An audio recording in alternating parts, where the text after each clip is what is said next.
Hi guys and welcome back to the channel Deepak Yadav Education. Welcome to the Daily Hindu News and Editorial Analysis of 20th of October 2023.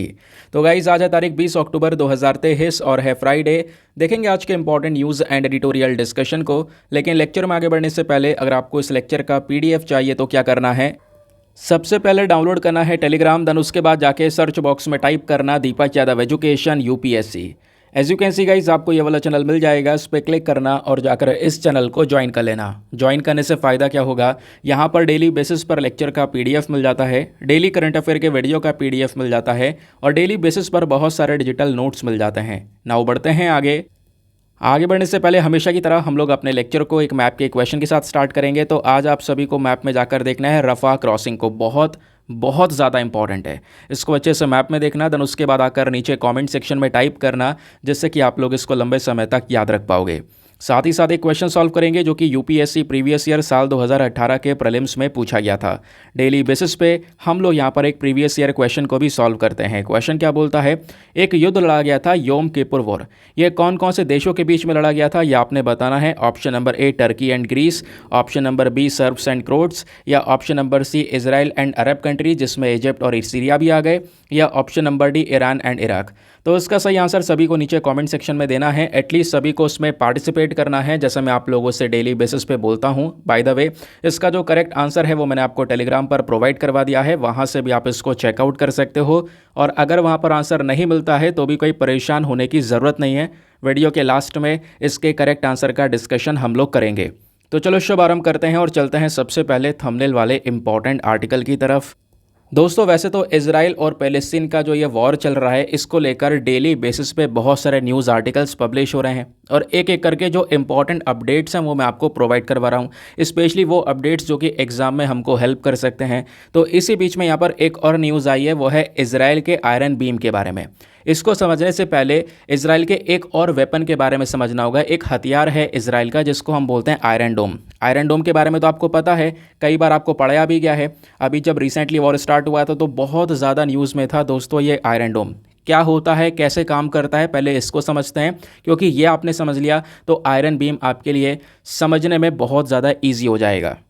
दोस्तों Israel के आसपास की जो neighbouring countries हैं वहाँ से लगातार इजराइल के ऊपर अटैक्स होते भी हैं। तो उन चीज़ को ध्यान में रखते हुए इजराइल ने एक वेपन तैयार किया जिसका नाम था आयरन डोम, और आज यहाँ पर इसका यूज़ भी करते हैं। अब ये आयरन डोम में होता क्या है दोस्तों, ये जो नाम है यह है आयरन डोम। डोम मतलब आप समझ रहे होंगे एक गुंबद, जिसको हम लोग इस तरीके से यहाँ पर देखते हैं, ठीक है।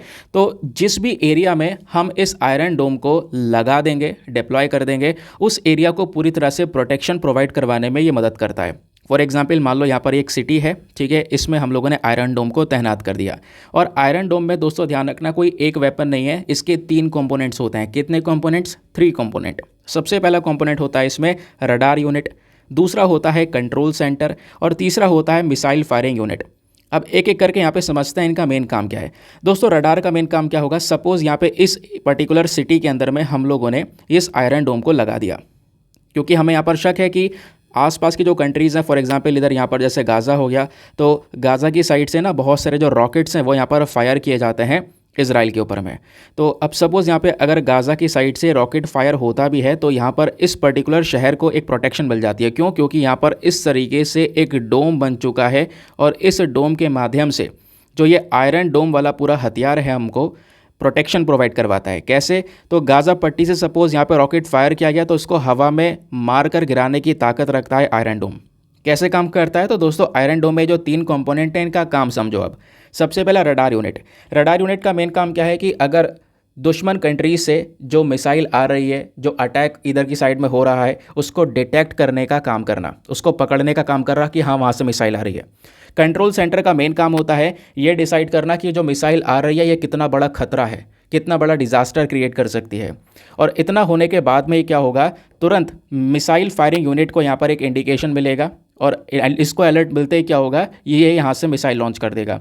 और यहाँ से मिसाइल लॉन्च होते ही क्या होगा, तो फिर यहाँ पर आप देख पाओगे मिसाइल लॉन्च होते ही जो दुश्मन की मिसाइल आ रही थी या दूसरी कंट्री की मिसाइल आ रही थी उसको यह हवा में गिराने का काम कर देगा, ठीक है। यानी ये मिसाइल नीचे शहर पे गिर नहीं पाएगी, ऊपर हवा में यहाँ पर इसको गिरा देगा। तो इस तरीके से यहाँ पे जो हमारा आयरन डोम है वो काम करता है, यानी एक गुंबद बनाकर एक पर्टिकुलर एरिया की प्रोटेक्शन प्रोवाइड करवाता है। समझ गए। अब कुछ इसी प्रकार से दोस्तों आयरन बीम है जो कि लगातार न्यूज़ में बना हुआ है। पहले मैं आपको कुछ सोर्सेज दिखा देता हूँ। ये देख पाओगे 13 घंटे पहले का आर्टिकल है। अभी ना कल के दिन सबसे ज़्यादा आर्टिकल्स पब्लिश हुए। क्या नज़र आया? एक वीडियो सोशल मीडिया प्लेटफॉर्म पर वायरल हुआ। उस वीडियो के अंदर में ये देखने को मिला कि इजराइल अपने आयरन बीम को टेस्ट कर रहा है। आयरन बीम जो कि इजराइल ने अभी यहाँ पर बहुत पहले से बनाने की शुरुआत कर दी थी, लेकिन यहाँ पे अभी इसकी तैयारी कंप्लीट नहीं हो पाई थी। लेकिन फाइनली यहाँ पर इन्होंने कंप्लीट करके इसको टेस्ट करना शुरू किया और टेस्ट करते यहाँ पर हो सकता है जल्दी इसको बॉर्डर पर ये डिप्लॉय कर दें। अब आयरन बीम का मेन काम क्या होगा? तो दोस्तों आयरन बीम में यहाँ पर क्या होगा दोस्तों, जैसा लग रहा है इजराइल को यहाँ पे जो आयरन वर्ड है ना उससे काफ़ी ज़्यादा प्यार है, तो ऐसे आयरन डोम नाम था, ऐसे यहाँ पर इसका आयरन बीम रख दिया गया। बीम क्या है? ये बेसिकली एक लेज़र है। ये रेड कलर के आप लेज़र देख पा रहे होंगे। इस लेज़र से, इस बीम ऑफ लाइट से यहाँ पर गिराया जाएगा दुश्मन के अटैक्स को। कोई ड्रोन आ रहा है वहाँ से, ठीक है, कोई मिसाइल अटैक हो गया है, तो उसको अब ना मिसाइल से नहीं गिराया जाएगा, इस लेज़र ऑफ लाइट से गिराया जाएगा। ठीक है, तो ये बेसिकली यहाँ पर आयरन बीम है। आई होप आपको यहाँ पर ये बात समझ में आ गई हुई। काम आयरन डोम की तरह ही करेगा, हवा में दुश्मन के जो भी अटैक्स होंगे उनको मार के गिराने की कोशिश करेगा। काम कैसे करेगा इसको देखते हैं। यहाँ पर एक फ़ोटो आपको ये नज़र आएगा। इस फोटो में बढ़िया तरीके से आयरन बीम के बारे में समझाया गया है। तो दोस्तों यहाँ पे आयरन बीम जो लेज़र है इसको हम लोग तैनात कर देंगे। इसमें ज़्यादा यूनिट्स हमको नहीं चाहिए। इस प्रकार की यहाँ पे आप देख पाओगे जो लेज़र है वो हमको मिल जाती है। ठीक है, ये आपको लेज़र दिख रही होगी।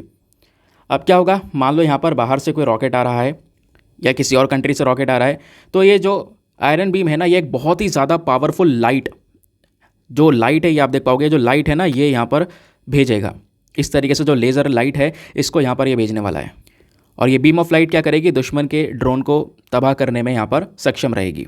इससे यहाँ पर क्या क्या गिराया जा सकता है, कोई मिसाइल आ रही है उसको भी अटैक किया जा सकता है, रॉकेट को भी अटैक किया जा सकता है, कोई और वेपन है या कह सकते हो ड्रोन्स हैं उनको भी अटैक किया जा सकता है इस लाइट से, इस बीम ऑफ लाइट से।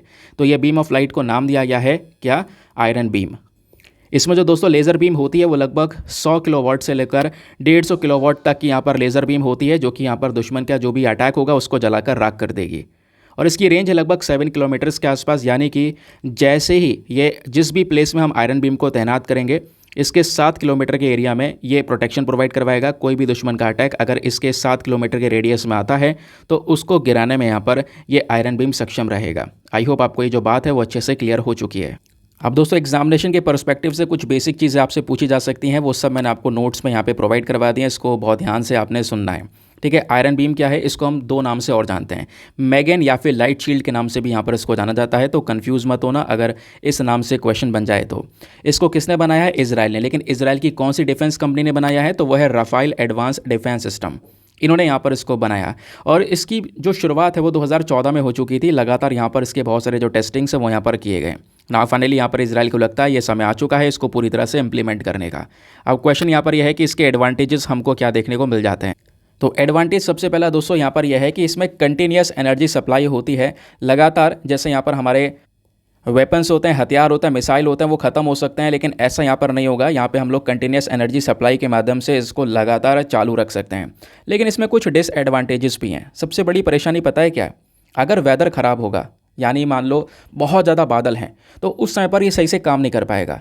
या कोई वेट कंडीशंस हो गई, ठीक है, बारिश वगैरह है, या एटमॉस्फेयर में मॉइस्चर है, नमी है उसके अंदर में, तो ज़्यादा अगर पानी प्रेजेंट होगा एटमॉस्फेयर के अंदर में, तो जब इस लेज़र को हम छोड़ेंगे तो इस लेज़र की ज़्यादातर एनर्जी उसी पानी के अंदर में एब्जॉर्ब हो जाएगी। वो पानी यहाँ पर इस लेज़र की एनर्जी को अपने अंदर सोखने का काम करेगा। ठीक है, तो इससे भी यहाँ पर काम तो करेगा ये आयरन बीम, लेकिन इफेक्टिवली काम नहीं करेगा जितना इफेक्टिव तरीके से इसको काम करना चाहिए था। समझ गए। और सबसे इंपॉर्टेंट चीज़ दोस्तों यहाँ पर यह भी है कि ये जो आयरन बीम है इसके सामने अगर कोई टारगेट है तो वो टारगेट बिल्कुल स्ट्रेट में होना चाहिए। दूसरी चीज़ यहाँ पे उस टारगेट और आयरन बीम के बीच में कुछ भी नहीं होना चाहिए। अगर कुछ भी चीज़ आ गई तो कहीं ना कहीं यहाँ पर यह जो आयरन बीम है इसकी एफिशिएंसी लेवल डाउन हो जाएगा। लेकिन अगर कोई चीज़ नहीं आती तो अपने टारगेट को बिल्कुल सटीक तरीके से ये हिट कर सकता है। आई होप आपको ये बात बहुत अच्छे से क्लियर हो चुकी है। कोई भी क्वेश्चन आएगा एग्जामिनेशन में, आप रेडी हो उसको हैंडल करने के लिए इस आयरन बीम से संबंधित। नाउ आते हैं नेक्स्ट आर्टिकल पर। ना दोस्तों अगला आर्टिकल भी हमारा इजराइल और पैलेस्टीन इशू से ही संबंधित है। आपको पता होगा यहाँ पे लगातार गाज़ा पट्टी के ऊपर बॉम्बिंग हो रही है और ये जो आर्टिकल आप देख पा रहे हो आज के न्यूज़पेपर में फ्रंट पेज पर आपको नज़र आएगा। बताया जा रहा है कि गाज़ा पट्टी पे दिनों रात यहाँ पे बॉम्बिंग हो रही है।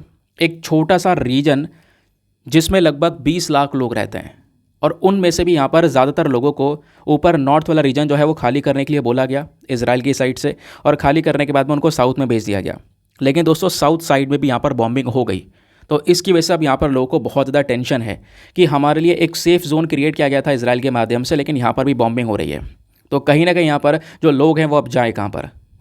तो ये यहाँ पे आपको न्यूज़ देखने को मिल जाती है। इजराइल ने यहाँ पर पैलेस्टीनियन से बोला कि भाई आप जो गाज़ा पट्टी का नॉर्थ वाला रीजन उसको छोड़कर सीधा आप यहाँ पर सेफ़ जोन में चले जाओ, यानी साउथ में चले जाओ।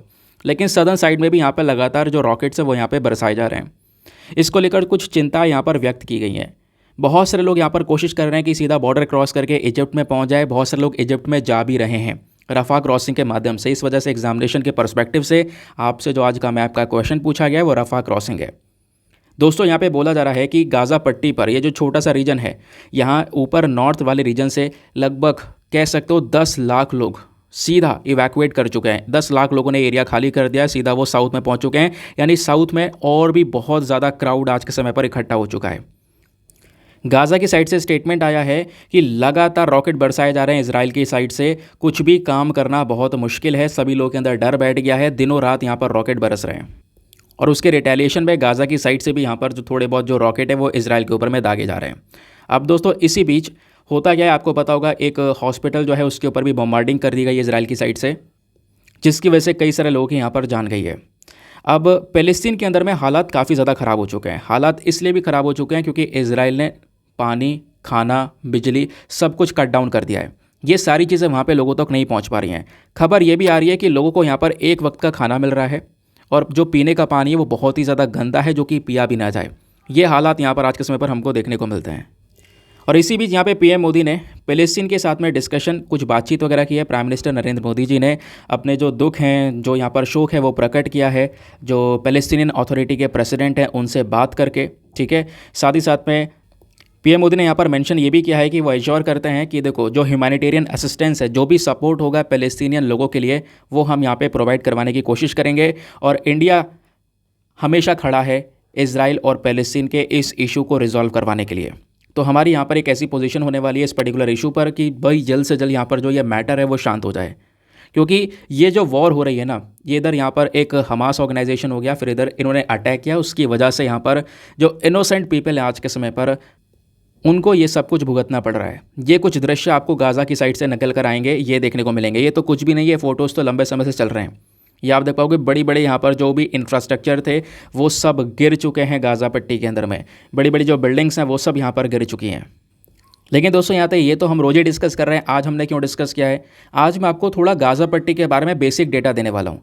वो बेसिक डेटा अब आपको समझ में तब आएगा जब मैं आपको थोड़ा बैकग्राउंड डेटा दिखाऊंगा। और दूसरी चीज़ दोस्तों मैं आपको बता दूं, यूपीएससी ने 4-5 क्वेश्चन पूछे हैं इसी पर्टिकुलर रीजन से संबंधित। एक एक करके सारी बातों को आपने बहुत ध्यान से सुनना है। अभी आपको मज़ा आएगा जब आप क्वेश्चन देखोगे। तो दोस्तों सबसे पहले तो ये वाला मैप देखो आप, ठीक है। इस वाले मैप में गाज़ा पट्टी कहाँ पर है? भाई ये है गाज़ा पट्टी, ठीक है। ये वाला जो रीजन है ये गाज़ा पट्टी वाला रीजन है। इसके पीछे ये पूरा का पूरा इजराइल है, ये आप इजराइल देख पा रहे होंगे। क्योंकि गाज़ा पट्टी केवल 2 कंट्रीज़ के साथ में बॉर्डर को शेयर करता है। ये जितना भी बॉर्डर आप गाज़ा पट्टी का देख रहे हो, यहाँ पे भी इजराइल है, इधर भी इजराइल है। इधर छोटा सा जो बॉर्डर लगता है इधर इजिप्ट के साथ में लगता है। नीचे आपको ये इजिप्ट नाम का कंट्री देखने को मिलेगा, ठीक है। यहीं पर बीच में रफ़ा क्रॉसिंग वगैरह है जहाँ से लोग जो है इजिप्ट में जा सकते हैं। अभी यहाँ पर भी पूरी तरह से भीड़ लगी है। लोग कोशिश कर रहे हैं कि भाई नॉर्थ वाला रीजन जल्द से जल्द खाली किया जाए। नॉर्थ वाले रीजन से कई सारे लोग निकल चुके हैं इस गाज़ा पट्टी से। मैंने आपको बताया पहले ही 10 लाख लोग के आसपास यहाँ पे निकलकर सीधा साउथ में पहुँच चुके हैं। लेकिन जो इजराइल के साथ में इजराइल से बॉम्बार्डिंग हो रही है इन पर्टिकुलर रीजन्स में, वो सभी जगह पर आज के समय पर हमको देखने को मिल रही है। अब दोस्तों यहाँ पे गाज़ा पट्टी कितना छोटा रीजन है इसको ध्यान से समझना। ये जो पर्टिकुलर एरिया है ना, ये 10 किलोमीटर चौड़ा है। ऐसे चौड़ाई इसकी 10 किलोमीटर है, ठीक है। और यहाँ पर ऐसे यहाँ पर इसकी लंबाई देखोगे तो लगभग 41 किलोमीटर, 41 किलोमीटर लंबा और 10 किलोमीटर चौड़ा। इतने छोटे से रीजन में 20 लाख लोग हैं। तो इस वजह से यहाँ पर थोड़ा ज़्यादा प्रॉब्लम्स आज के समय पर क्रिएट हो रहा है। समझ गए आप लोग इस बात को? अब आगे आते हैं।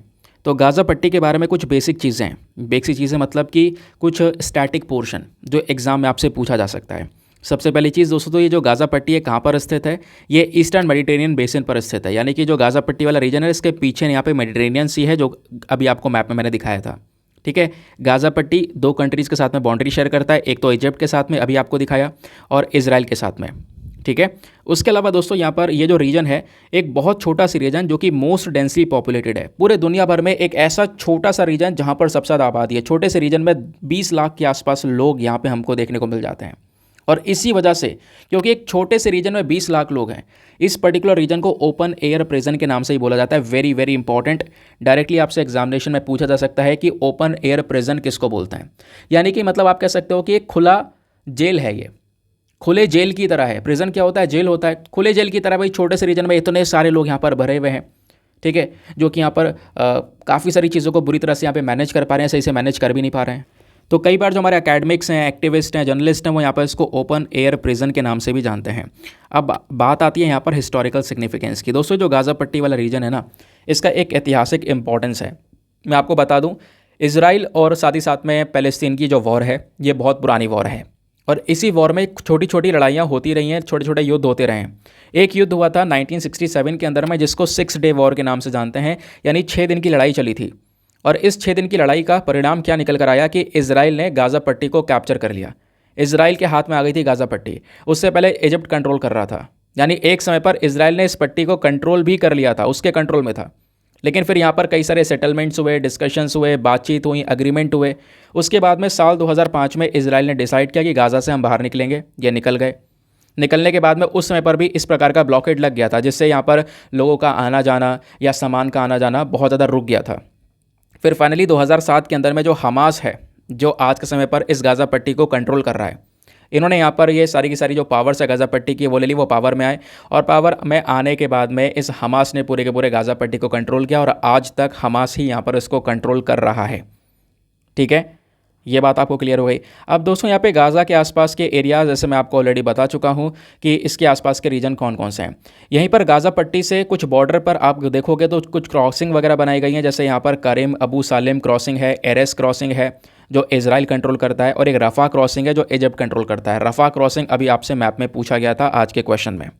ठीक है, ये जो क्रॉसिंग है, जब जब यहाँ पर बवाल हुआ है, वॉर हुई है, तब तक यहाँ पर इन क्रॉसिंग्स को बंद कर दिया गया है, जिससे लोगों का आना जाना भी काफ़ी ज़्यादा मुश्किल हो जाता है। ये मैंने अभी आपको मैप में दिखाया। अब दोस्तों मैं आपको दिखा देता हूँ कि यूपीएससी ने किस तरीके से सवाल पूछे हैं। 5 क्वेश्चन तो मैं आपको डायरेक्टली दिखाऊंगा जो कि इसी पर्टिकुलर रीजन से निकाल कर पूछे गए हैं। जैसे 2008 में एक सवाल पूछा गया था। सवाल ये था, योम किपुर वॉर कौन कौन से देशों के बीच में लड़ा गया था? योम किपुर वॉर भी दोस्तों इजराइल और अरब कंट्रीज़ के बीच में हुआ था, क्योंकि इजराइल एक देश बस चुका था या बस रहा था धीरे धीरे करके। अरब कंट्रीज़ यहाँ पर इसके अगेंस्ट में थी, तो इनके बीच में ये वॉर हुआ। Option number C is the correct answer. फिर उसके बाद में 2017 में एक और क्वेश्चन पूछा गया कि जो मेडिटेरेनियन सी है, ये बॉर्डर है कौन कौन से देशों का, यानी कौन कौन से देश जो है मेडिटेरेनियन सी के साथ में बॉर्डर को शेयर करते हैं? Jordan, Iraq, Lebanon, Syria. तो चारों में से बताओ कौन सा इसका सही उत्तर है? तो ऑप्शन नंबर सी इसका सही उत्तर है, 3 और 4 ओनली। केवल और केवल यहाँ पर हमारा जो एक तरीके से लेबनान है, लेबनान बिल्कुल किनारे आपको देखने को मिल जाएगा, जो मेडिटेरेनियन सी से बॉर्डर को शेयर करता है, और सीरिया भी यहाँ पे बिल्कुल किनारे देखने को मिल जाता है। ठीक है, जॉर्डन बीच में आ जाता है, पीछे आ जाता है। ठीक है, इजराइल के पीछे आ जाता है जॉर्डन, और इराक यहाँ पे और ज़्यादा पीछे आ जाता है। तो ये दोनों के दोनों कंट्रीज़ यहाँ पे अलग है, इनका मेडिटेरेनियन सी से लेना देना कुछ भी नहीं है। That is why option number C 3 और 4 इज़ द करेक्ट आंसर। यानी इसी रीजन से देख पाओगे एक और क्वेश्चन पूछा गया। फिर उसके बाद में मैं आपको एक और सवाल दिखाता हूँ। 2015 में एक और सवाल आपको देखने को मिलेगा। सवाल क्या था? Which one of the following countries of south west Asia does not open out to the Mediterranean sea? इन 4 देशों में से कौन सा एक ऐसा देश है जो मेडिटेरेनियन सी से बाउंड्री को शेयर नहीं करता है? देखो यहीं से एक और क्वेश्चन पूछा गया, मेडिटेरेनियन सी कितना इंपॉर्टेंट है। और गाज़ा पट्टी भी यहाँ पर मेडिटेरेनियन सी के ईस्टर्न साइड में, पता होगा कि मैंने आपको पढ़ाया था। ठीक है, तो एक और क्वेश्चन यहाँ पे था। अब बताना है कौन सा देश यहाँ पे बाउंड्री शेयर नहीं करता है। तो इसका सही उत्तर दोस्तों आपको देखने को मिलेगा जॉर्डन, क्योंकि लेबनान, इजराइल और सीरिया ये तीनों यहाँ पर मेडिटेरेनियन सी से बॉर्डर को शेयर करते हैं। तो बच गया जॉर्डन, जॉर्डन पीछे रह जाता है। That is why option number B is the correct answer. फिर 2015 में ही एक और क्वेश्चन पूछा गया गोलन हाइट्स को लेकर। गोलन हाइट क्या है? वो भी एक पर्टिकुलर रीजन है जो सीरिया के पास में था, लेकिन इजराइल ने इसको कब्जा लिया। वहीं ऊपर मैप में ही है वो, वहीं पर्टिकुलर जगह पर इजराइल के हाथ में है वो। तो गोलन हाइट कभी कभी न्यूज़ में देखने को मिलता है। ये कौन से रीजन में स्थित है? ये आपसे पूछा गया। तो मिडिल ईस्ट के अंदर में स्थित है। ऑब्वियस ही बात है, क्योंकि ये जो इजराइल वाला पोर्शन है, आसपास की कंट्रीज़ है, इसको हम लोग मिडिल ईस्ट वाला रीजन बोलते हैं। फिर 2008 में एक क्वेश्चन पूछा गया कि एक टर्म है 2 स्टेट सॉल्यूशन, क्योंकि दोस्तों जब भी हम इजराइल और पैलेस्टीन की वॉर की बात करते हैं तो 2 स्टेट सॉल्यूशन यहाँ पर एक उपाय माना जाता है कि इनके बीच में यहाँ पर सलाह करवा सकता है। तो जो टर्म है 2 स्टेट सॉल्यूशन, ये कभी कभी न्यूज़ में देखने को मिलता है। ये कौन कौन से देशों के कॉन्टेक्स्ट में यूज़ किया जाता है? तो उसका सही उत्तर है ऑप्शन नंबर बी, इजराइल। देखा आपने, तो 5 क्वेश्चंस यहाँ पे डायरेक्टली बने। वैसे में अगर और यहाँ पे निकालने लगता तो और भी बहुत ढेरों क्वेश्चंस हमको मिलते हैं। फिलहाल मैं आपको दिखा रहा हूँ कि आर्टिकल का इंपॉर्टेंस कितना ज़्यादा है। चलो आगे आते हैं उसके बाद में नेक्स्ट आर्टिकल पर। लेकिन दोस्तों आगे बढ़ने से पहले एक इंपॉर्टेंट इन्फॉर्मेशन, अगर आप लोग हमारे पेड ग्रुप्स को ज्वाइन करना चाहते हो तो आपके पास में बढ़िया चांसेस को ज्वाइन करने का। इस पेड ग्रुप में आपको क्या प्रोवाइड करवाया जाता है, डेली बेसिस पे करंट नोट्स के पीडीएफ वगैरह प्रोवाइड करवाए जाते हैं। फॉर एग्जांपल अभी हम लोग ने 2 आर्टिकल डिस्कस किए, आयरन बीम वाला और गाज़ा पट्टी वाला। लेकिन वो आपको पता है वो जो आर्टिकल है वो तो आते जाते रहेंगे, वो इंपॉर्टेंट नहीं है। उसके पीछे का बैकग्राउंड डेटा है जो आप स्क्रीन पर नीचे देखते हुए चले जा रहे हो, वो ज़्यादा इंपॉर्टेंट है। ठीक है, और उसको नोट डाउन करने बैठोगे, नोट्स बनाने बैठोगे तो काफ़ी समय लग जाता है। तो वो सारी की सारी जो प्रॉब्लम है उसका मेन सोल्यूशन यही है कि वो सारा का सारा दोस्तों बैकग्राउंड डेटा होता है ना, उसका पीडीएफ आपको तैयार करके प्रोवाइड करवाया जाता है। वो जो पीडीएफ है वो A4 शीट में आपको मिल जाता है, और चाहो तो आप लोग वो पीडीएफ प्रिंट आउट भी करवा सकते हो। सिंपल सा पीडीएफ होता है वो। ठीक है, और सबसे बड़ी बात, वो पीडीएफ हिंदी और इंग्लिश दोनों भाषाओं में, वो डेटा आपको हिंदी इंग्लिश दोनों में मिल जाता है। चाहो तो प्रिंट आउट करवा लो, चाहो तो यहाँ पर अपने पास में ऐसा स्टोर करके रख लो। लेकिन स्टोरेज की परेशानी आती है सबके पास में, तो उसकी टेंशन भी नहीं लेनी है भाई। ग्रुप में सारी चीज़ें सिक्योर पड़ी हुई हैं, है ना। हम लोग पीडीएफ इधर उधर कर देते हैं कंटेंट, उसकी टेंशन नहीं लेनी है। सब कुछ ग्रुप में स्टोर्ड है और सिक्योर है। किसी भी तारीख का पीडीएफ, यानी कि आपको अगर आप आज भी ज्वाइन करोगे ना तो आपको पिछला कंटेंट मिलेगा। जून वगैरह से यहाँ पे सारा का सारा जो पीडीएफ है वो मिल जाएंगे हिंदी इंग्लिश दोनों में। तो अगर आप यहाँ पर डाउनलोड करोगे किसी भी तारीख का, डाउनलोड करके पढ़ लिया, पढ़ने के बाद में डिलीट कर दो, टेंशन वाली बात नहीं है। ग्रुप से आप कभी भी किसी भी वक्त फिर से डाउनलोड कर सकते हो। ये सारी चीज़ें दोस्तों इसमें मिल जाती हैं। और इस ग्रुप को ज्वाइन करने का जो फ़ी अमाउंट है वो बहुत ही ज़्यादा मिनिमम है, just 499 for the life time access.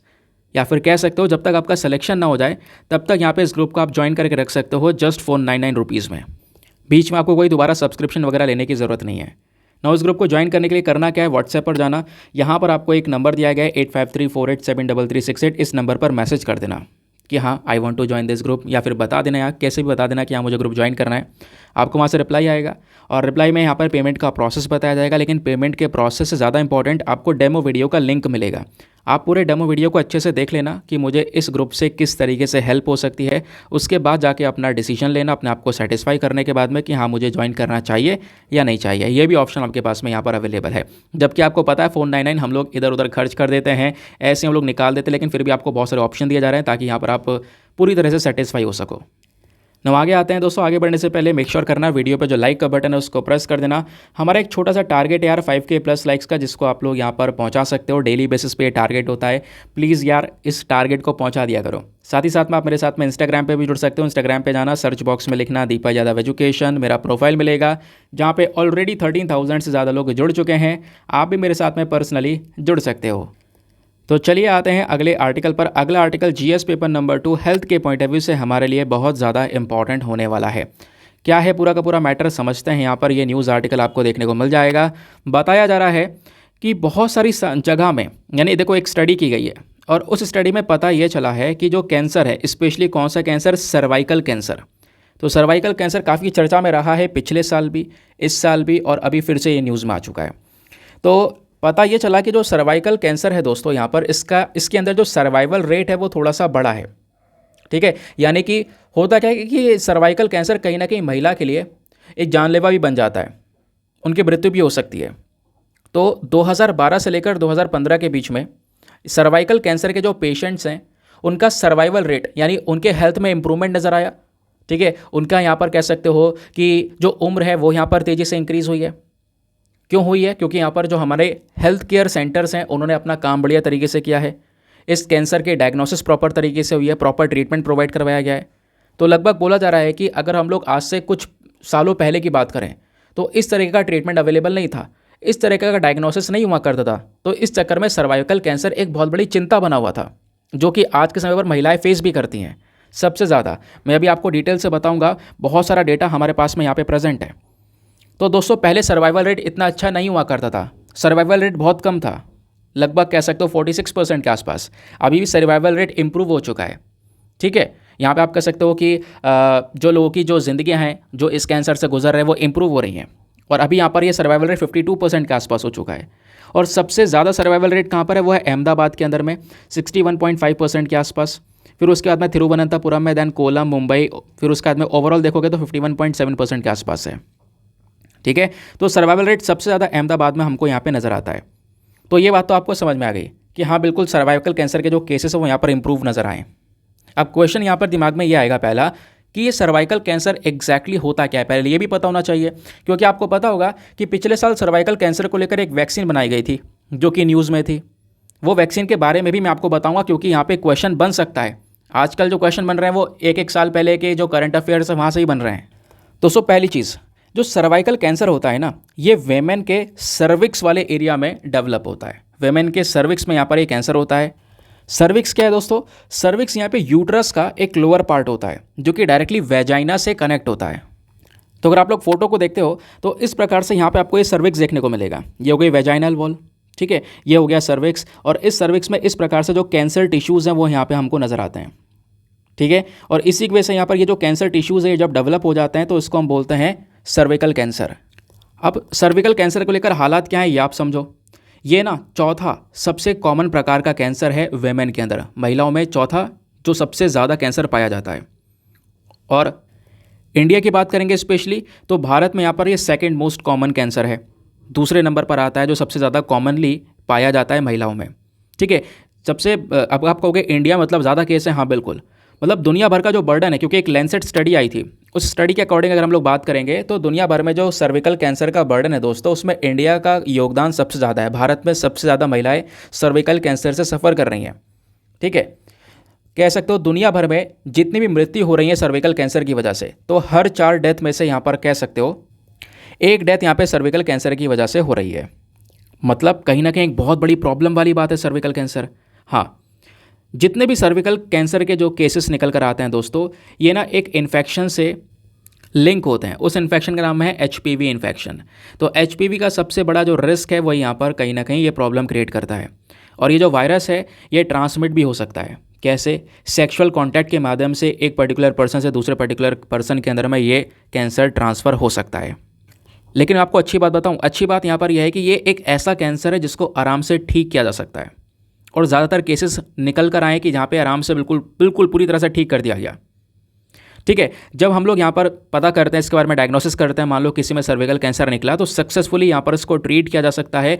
सभी कैंसर्स में एक सबसे आसानी तरीके से ट्रीटमेंट वाला ये कैंसर है, समझ गए।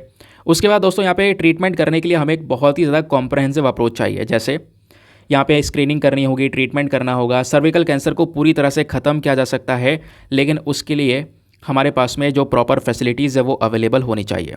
और जैसे यहाँ पर मैं आपको बता दूं कि हाल ही में एक नई वैक्सीन को डेवलप किया गया है जिसका नाम है HPV वैक्सीन, ठीक है। तो HPV वैक्सीन कह लो या फिर ये सर्विकल कैंसर की वैक्सीन, इसका जो स्पेशल नाम है वो है सर्वावैक। क्या नाम है? सर्वावैक। ये वैक्सीन को किसने बनाया है? सीरम इंस्टीट्यूट ऑफ इंडिया ने बनाया है, और इसको मार्केट ऑथराइजेशन भी मिल चुका है, इसको बेचा जा सकता है। ये भारत की पहली ह्यूमन पैपिलोमा वायरस वैक्सीन आपको देखने को मिल जाती है, जिसको इस तरीके से बनाया गया कि वो महिलाओं को सर्विकल कैंसर से बचाने का काम करेंगी। सर्विकल कैंसर होता क्या है ये आप ऑलरेडी समझ चुके हो। ये कैसे होता है? HPV वायरस की वजह से यहाँ पर ये जो HPV इन्फेक्शन की वजह से यहाँ पर ये जो कैंसर है वो फैलने का काम करता है। और HPV जिसको हम लोग बोलते हैं ह्यूमन पैपिलोमा वायरस, ठीक है, ये मैंने अभी आपको बताया। बाकी इंडिया के पर्सपेक्टिव से बात करेंगे तो भारत में कुछ डेटा निकल कर आया, वर्ल्ड हेल्थ ऑर्गेनाइजेशन का डेटा है। इन्होंने बोला है कि इंडिया के अंदर में जो कैंसर का बर्डन है दोस्तों वो लगभग यहाँ पर 1/5 के आसपास हमको देखने को मिल जाएगा, ठीक है। हर साल यहाँ पर 60-70 हज़ार लोग की जाने जा रही हैं और 1.5-2 लाख के आसपास केसेस निकल कर आ रहे हैं, तो अपने आप में एक चिंता वाली बात है ना। अब नई वैक्सीन यहाँ पर डेवलप कर दी गई है, इससे यहाँ पर एक नया उपाय लेकर आया गया है। मतलब आप कह सकते हो कि जो कैंसर का ट्रीटमेंट है वो आसान हो जाएगा, सर्वाइकल कैंसर के केसेस कम हो सकते हैं। तो वैक्सीन का इंपॉर्टेंस क्या है दोस्तों? तो ये जो वैक्सीन है ना, ये वायरस लाइक पार्टिकल्स के ऊपर बेस्ड है, यानी जैसे हमारी हेपेटाइटिस B वाली वैक्सीन होती है उसी प्रकार की वैक्सीन है। इस वैक्सीन का मेन काम क्या होता है कि जैसे HPV वायरस बॉडी में एंटर करेगा, क्योंकि HPV वायरस की वजह से ही तो ये सर्वाइकल कैंसर हो रहा है, तो इस वायरस के खिलाफ में बॉडी के अंदर में एंटीबॉडीज़ बननी स्टार्ट हो जाएंगी। वो एंटीबॉडीज़ यहाँ पर इस वायरस से लड़ने में मदद करेंगी। सिंपल सी बात है। तो इस तरीके से यहाँ पर इस वैक्सीन को डेवलप किया गया है, ठीक है। उसके बाद दोस्तों यहाँ पर एक बात और बताई जा रही है कि इस वैक्सीन का सबसे इंपॉर्टेंट चीज़ यह है कि इसकी कॉस्ट कम है। नहीं तो फिर हमारे पास में सर्वाइकल कैंसर ठीक करने की कुछ वैक्सीन्स ऑलरेडी अवेलेबल हैं। 2 वैक्सीन्स आती हैं। वो एक वैक्सीन है यहाँ पर गार्डेसिल जो मर्क ने बनाई है, और दूसरी है यहाँ पर सर्वैरिक्स जो कि ग्लैक्सोस्मिथक्लाइन ने बनाई है। लेकिन ये दोनों वैक्सीन्स बहुत महंगी हैं, ठीक है। इनको हम यहाँ पे किसी अपने प्रोग्राम में भी ऐड नहीं कर सकते। इस वजह से यहाँ पर ये जो नई वैक्सीन आपको देखने को मिलेगी सर्वावैक्स, ये काफ़ी ज़्यादा इफेक्टिव है। और जैसे यहाँ पर DGCI का अप्रूवल मिल जाएगा, जो कि मिल रहा है, इसके बाद सरकार यहाँ पर इन वैक्सीन्स को बल्क में जब इकट्ठा खरीदेगी तो बहुत सस्ते दाम में खरीद सकती है और गर्ल्स को वैक्सीनेट कर सकती है। 9 से 14 साल की जो यहाँ पर लड़कियाँ हैं उनको ये वैक्सीन दी जा सकती है, जिससे कि उनके अंदर ये सर्वाइकल कैंसर की आगे जो प्रॉब्लम है वो ना निकल कर आए। और वैक्सीन यहाँ पर सबसे इफेक्टिवली तभी काम करेगी जब इस वैक्सीन को पहले सेक्सुअल इंटरकोर्स से ही दिया जा सके, यानी कि जो फर्स्ट सेक्सुअल इंटरकोर्स होता है उससे पहले अगर ये वैक्सीन दे दी जाए ठीक है किसी गर्ल को, तो यहाँ पर क्या होगा कि ये वैक्सीन ज़्यादा इफेक्टिव तरीके से काम करने वाली है। समझ गए? तो यहाँ पर ये सर्वाइकल कैंसर क्या होता है इसके बारे में सारी बातें, कॉजेज, सिम्टम, प्रिवेंशन प्लस ये न्यूज़, ये भी हमने कवर कर लिया विद प्रॉपर बैकग्राउंड डेटा। चलो आते हैं उसके बाद में अगले आर्टिकल पर। नेक्स्ट आर्टिकल यहाँ पर अगेन बहुत ज़्यादा इंपॉर्टेंट होने वाला है। न्यूज़ क्या निकल कर आई है पहले मैं आपको ये बता देता हूँ। सुप्रीम कोर्ट ने सभी राज्य सरकारों से बोला है कि भाई जल्द से जल्द पोश एक्ट के तहत अपने ऑफिसर्स को अपॉइंट कर लो, क्योंकि दोस्तों यहाँ पे मैं आपको बता दूँ ये सुप्रीम कोर्ट कई बार इस पर्टिकुलर मैटर को उठा चुका है, हमने पहले भी डिस्कशंस किए हुए हैं। ठीक है, तो हुआ क्या है बेसिकली जो पोश एक्ट है, पोश एक्ट का मतलब क्या है, prevention of sexual harassment act, यानी काफ़ी सारी वर्क प्लेस पर जहाँ पे काम करने जाती हैं महिलाएं, ऑफिस के अंदर यहाँ पे उनके साथ में सेक्सुअल हैरेसमेंट होता है, तो वर्क प्लेस पर सेक्सुअल हैरेसमेंट को रोकने के लिए इस पर्टिकुलर एक्ट को लेकर आया गया। लेकिन इस एक्ट का मेन पर्पज़ ये था कि कुछ ऑफिसर्स वगैरह अपॉइंट करे जाएं ताकि यहाँ पे महिलाओं की केस की सुनवाई की जा सके, उनके कंप्लेंट दर्ज करवाए जा सकें। लेकिन जब वो ऑफिसर ही नहीं होगा तो ये एक्ट काम कैसे करेगा? तो सुप्रीम कोर्ट ने यहाँ पर थर्सडे में रियलाइज़ किया और बोला कि भाई आप सेक्सुअल हैरेसमेंट के प्रति एक्ट तो लेकर आ चुके हो, लेकिन प्रोटेक्शन तो प्रोवाइड करवाओ। जब तक कोई कंप्लेंट नहीं आएगी तब तक उनको प्रोटेक्शन कैसे मिलेगी? तो यहाँ पर 20 पेज का जजमेंट आया हमारे जस्टिस BR भट्ट साहब के थ्रू, और उन्होंने यहाँ पर यह बोला कि बहुत सारे स्टेट्स ऐसे हैं जहाँ पर कोई भी ऑफिसर अपॉइंटेड नहीं है, और यहाँ पर एक सजेशन दिया और इनको ऑर्डर दिया कि एक डिस्ट्रिक्ट ऑफिसर यहाँ पे हमने अपॉइंट करना होगा।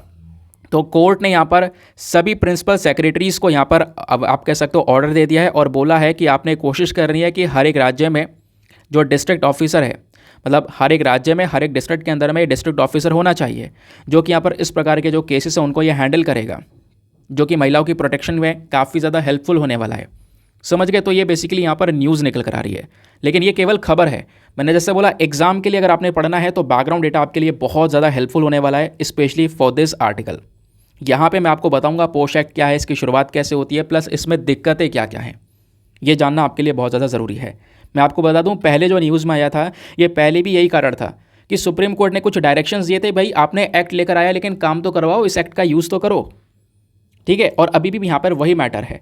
तो दोस्तों ये जो पोश एक्ट है इसको साल 2013 में लाया गया था, और इस एक्ट को 2013 में लाने के पीछे का पूरा एक इतिहास था, पूरा बैकग्राउंड था। एक केस हुआ था दोस्तों 1997 में, जिस केस का नाम था Vishakha versus the state of Rajasthan.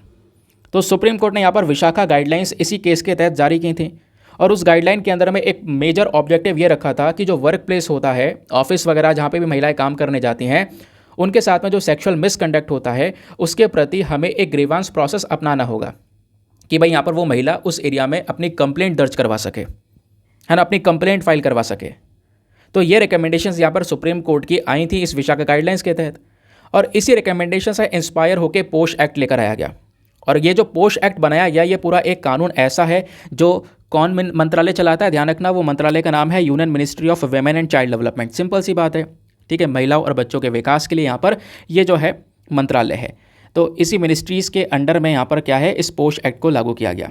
इस पोश एक्ट का मेन पर्पज़ क्या है? इसका मेन पर्पज़ है जो भी हमारा वर्क प्लेस है उस वर्क प्लेस को महिलाओं के लिए और ज़्यादा सेफ बनाना, महिलाओं के जो राइट्स हैं उनकी प्रोटेक्शन करना। ठीक है, ये यहाँ पर इसका मेन पर्पज़ है। अब इस एक्ट के प्रोविजंस क्या क्या हैं, इसमें क्या क्या डिटेलिंग्स बताई गई हैं। इसमें सबसे पहली चीज़ दोस्तों वर्क प्लेस पर जो सेक्सुअल हैरेसमेंट होता है उसको यहाँ पर डिफाइन किया गया है। जैसे अनवांटेड सेक्सुअल फिजिकल हो सकता है, वर्बल या नॉन वर्बल एक्शंस हो सकते हैं, उसको भी यहाँ पर आप कह सकते हो एज अ सेक्सुअल हैरेसमेंट दिखाया जाएगा। ठीक है, या डिमांड और डिज़ायर की जब होगी सेक्सुअल फेवर की, ठीक है, तो यहाँ पर आप या फिर कोई सेक्सुअली कमेंट कर रहा है या कोई पोर्नोग्राफी दिखा रहा है, तो इन सब चीज़ों को यहाँ पर सेक्सुअल हैरेसमेंट के तौर पर यहाँ पर देखा जाता है, आपने ध्यान में रखना है। ठीक है, इसको लेकर यहाँ पर एक फ़ोटो भी आपको ये नज़र आएगा जिसमें बताया गया है sexual harassment at a work place and sexual harassment non sexual harassment at a work place. देखो सेक्सुअल हैरेसमेंट क्या क्या होता है, इस तरीके से यहाँ पे बर्ड स्लैपिंग हो गया, या सेक्सुअल कमेंट करना, सेक्सुअल जेस्चर्स दिखाना, ठीक है, सेक्सुअल र्यूमर्स को फैलाना।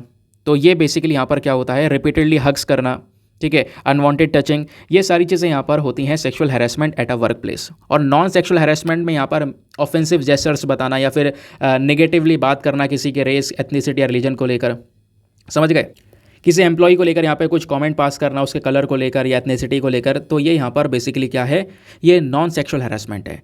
ठीक है, लेकिन हम यहाँ पर पोस्ट एक्ट के अंदर में सेक्सुअल हैरेसमेंट की बात कर रहे हैं, तो सेक्सुअल हैरेसमेंट क्या होता है ये आपने यहाँ पर समझा।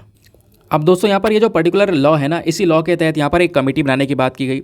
इस एक्ट ने यहाँ पर ये बोला कि कोई भी कॉरपोरेशन या कोई भी ऑर्गेनाइजेशन, कोई भी कंपनी है जहाँ पर 10 से ज़्यादा एम्प्लॉयज़ है, 10 से ज़्यादा लोग काम कर रहे हैं, तो उनको यहाँ पर अपने यहाँ पर एक इंटरनल कंप्लेंट कमेटी बनानी होगी, आईसीसी बनानी होगी, ताकि वो कमेटी क्या कर सके, कोई भी सेक्सुअल हैरेसमेंट के केसेस हैं उनकी सुनवाई कर सके कंपनी के अंदर। ठीक है, साथ ही साथ में इस मंत्रालय ने यहाँ पर 2017 में एक ऑनलाइन प्लेटफॉर्म भी बनाया। उस ऑनलाइन प्लेटफॉर्म का नाम था शी बॉक्स। ये जो बॉक्स है डायरेक्टली यहाँ पर क्या करता है, जो कंप्लेंट्स हैं ये उस पर्टिकुलर कंपनी के पास में पहुँचाता है। उस जो एम्प्लॉयर है मेनली, जिसने यहाँ पर नौकरी पर रखा है, उसके पास में कंप्लेंट पहुँचाता है ताकि वो एक्शन ले। तो ये जो पर्टिकुलर कानून है पोस्ट एक्ट, इसका मेन मकसद ये भी है कि एक डिस्ट्रिक्ट ऑफिसर को यहाँ पर अपॉइंट किया जा सके, और वो डिस्ट्रिक्ट ऑफिसर क्या करेगा, एक लोकल कंप्लेंट कमेटी बनाएगा हर एक डिस्ट्रिक्ट के अंदर में, और वहाँ पे कह सकते हो कि जो भी कंप्लेंट्स होंगी उनको यहाँ पे दर्ज करवाने की कोशिश की जाएगी। तो ये बात यहाँ पर आपको देखने को मिल जाती है। नाउ आगे आते हैं, अब बात करते हैं जो भी एम्प्लॉयर है, यानी कि जो कंपनी का मालिक है, जिसके कंपनी में सब हरकतें हुई हैं, उसकी भी कुछ ड्यूटीज़ बनती हैं, उसकी भी कुछ जिम्मेदारियाँ बनती हैं। तो क्या जिम्मेदारियां बनती हैं, तो अगर कोई ऐसा सेक्सुअल हैरेसमेंट का केस निकल कर आता है दोस्तों, तो उस एम्प्लॉयर को कहीं ना कहीं, अगर वो एम्प्लॉयर उस केस को हैंडल करने में, या आप कह सकते हो महिलाओं को जस्टिस नहीं दे पाता है, तो कहीं ना कहीं उसके ऊपर 50,000 रुपये की पेनल्टी लगाई जाएगी, और हो सकता है उसके कंपनी का लाइसेंस भी कैंसिल कर दिया जाए। ठीक है, ये बात यहाँ पर बोली जा रही है। अब क्वेश्चन यहाँ पर यह है कि अगर वर्क प्लेस में किसी के साथ सेक्सुअल हैरेसमेंट हो जाए, उसको कंप्लेंट दर्ज करवानी है, तो उसका प्रोसीजर क्या है। सबसे पहली चीज़, यहाँ पे मान लो कोई पीड़ित महिला है, ठीक है, उसको कंप्लेंट दर्ज करवानी है, उसके साथ में यहाँ पर इस प्रकार की हरकत हुई है, तो उनके पास में 3 महीने होते हैं कि वो अपनी एक रिटन कंप्लेंट दे सकते हैं। किसको, वही इंटरनल कंप्लेंट कमेटी जो बनाई गई थी कंपनी के अंदर में, तो 3 महीने के अंदर अंदर वो कंप्लेंट अपनी दे सकती हैं। और सुप्रीम कोर्ट के अकॉर्डिंग बोला जाता है कि ये जो टाइम है इसको बढ़ाया भी जा सकता है, जब यहाँ पर जो महिलाएं हैं वो अगर कंप्लेंट सबमिट नहीं कर पाते किसी कारणवश, तो इस टाइम को एक्सटेंड भी किया जा सकता है। ठीक है, अब कमेटी के पास में दोस्तों कंप्लेंट आ गई है। अब इन्वेस्टिगेशन करने से पहले यहाँ पर जो ये कमेटी है उसको ये कोशिश करनी होगी कि जिसने ये हरकत की है और जिसके साथ ये हरकत हुई है, दोनों को बैठाकर इनके बीच में मीडिएशन करवा सके। ठीक है, इनके बीच में यहाँ पर आप कह सकते हो ये जो पूरा मैटर इसको नॉर्मल किया जा सके शांतिपूर्वक। अगर यहाँ पर सेटलमेंट हो जाता है तो आगे कोई इन्वेस्टिगेशन नहीं होगी, लेकिन सेटलमेंट नहीं होता है तो एक फ्रेश इन्वेस्टिगेशन की जाएगी, और 90 दिन के अंदर अंदर उस इन्वेस्टिगेशन को ख़त्म करना होगा। समझ गए। और यहाँ पे आपको ध्यान में रखना है कि जब यहाँ पर इस प्रकार की कंप्लेंट आती है कमेटी के पास में, तो कमेटी के पास में वही पावर होती हैं जब जैसी पावर एक सिविल कोर्ट के पास में होती है। और ये जो इंटरनेशनल बोला हूँ, ये जो कमेटी बनाते हैं हम लोग, मान लो इस कमेटी ने इस केस को देखा और ये पाया कि जो ये महिला ने आरोप लगाए वो झूठे हैं, तो हो सकता है कंपनी से महिला को फायर कर दिया जाए, हटा दिया जाए।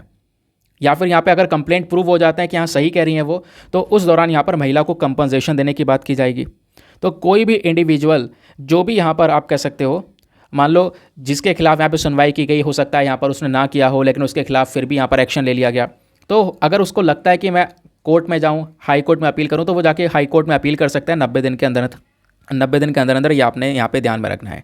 ठीक है, तो ये हमारा पोस्ट एक्ट, आई होप आपको यहाँ पे पूरा प्रोसेस मैंने आपको समझा दिया है एग्जैक्टली क्या क्या है। अब दोस्तों यहाँ पे मैं आपको बता दूं, महिलाओं के कल्याण के लिए कई सारे आपको legal frameworks, laws, rules and regulations आपको देखने को मिल जाते हैं, जिसके बारे में पढ़ते रहते हो। जैसे संविधान में कई सारे राइट्स हो सभी लोगों के लिए, राइट टू इक्वालिटी है ना, डिस्क्रिमिनेशन ना करना, ये सारे राइट्स हैं। फंडामेंटल ड्यूटीज़ में भी यहाँ पे आप कह सकते हो ये इंश्योर करता है कि भैया जो यहाँ पर महिलाएं उनकी डिग्निटी को यहाँ पे प्रोटेक्शन दी जा सके। ठीक है, चाहे वो फंडामेंटल राइट्स हो, फंडामेंटल ड्यूटीज़ हो, सब यहाँ पर महिलाओं की प्रोटेक्शन की बात कर रहे हैं। हर एक के पास में वो राइट्स आपको देखने को मिलेंगे। फिर बात आती है कुछ लेजिस्लेटिव फ्रेमवर्क की, सरकार ने किस प्रकार से कानून को डेवलप कर रखा है। तो यहाँ पे आप देखोगे तो protection of women from domestic violence act हमारे पास में, डाउरी प्रोविजन एक्ट है, sexual harassment of women at work place है, protection of children from sexual offence, जिसको पोक्सो एक्ट बोलते हैं, वो भी आपको देखने को मिल जाता है। ठीक है, तो ये दोस्तों आपको यहाँ पे कुछ पर्टिकुलर लॉज देखने को मिल जाते हैं जो कि प्रोटेक्शन प्रोवाइड करवाते हैं। पोस्ट एक्ट के रिगार्डिंग अगर आपने कुछ बेसिक चीज़ें वापस रिवाइज करनी हुई, काफ़ी सारा कंटेंट है, रिवीजन करने के लिए ये फोटो यहाँ पर पीडीएफ में दे दिया गया है, इसको आप आराम से रिवाइज कर सकते हो कि इसके ऑब्लिगेशंस क्या है, कंप्लेंट कमेटी क्या है, इसके मेंबर्स कितने होते हैं, टाइम कितना चाहिए इसको कंप्लेंट करने में, पनिशमेंट क्या है, कंपनसेशन क्या है, ये सब कुछ मैंने आपको यहाँ पर बता दिया है। ओके, चलिए आते हैं उसके बाद में नेक्स्ट आर्टिकल पर।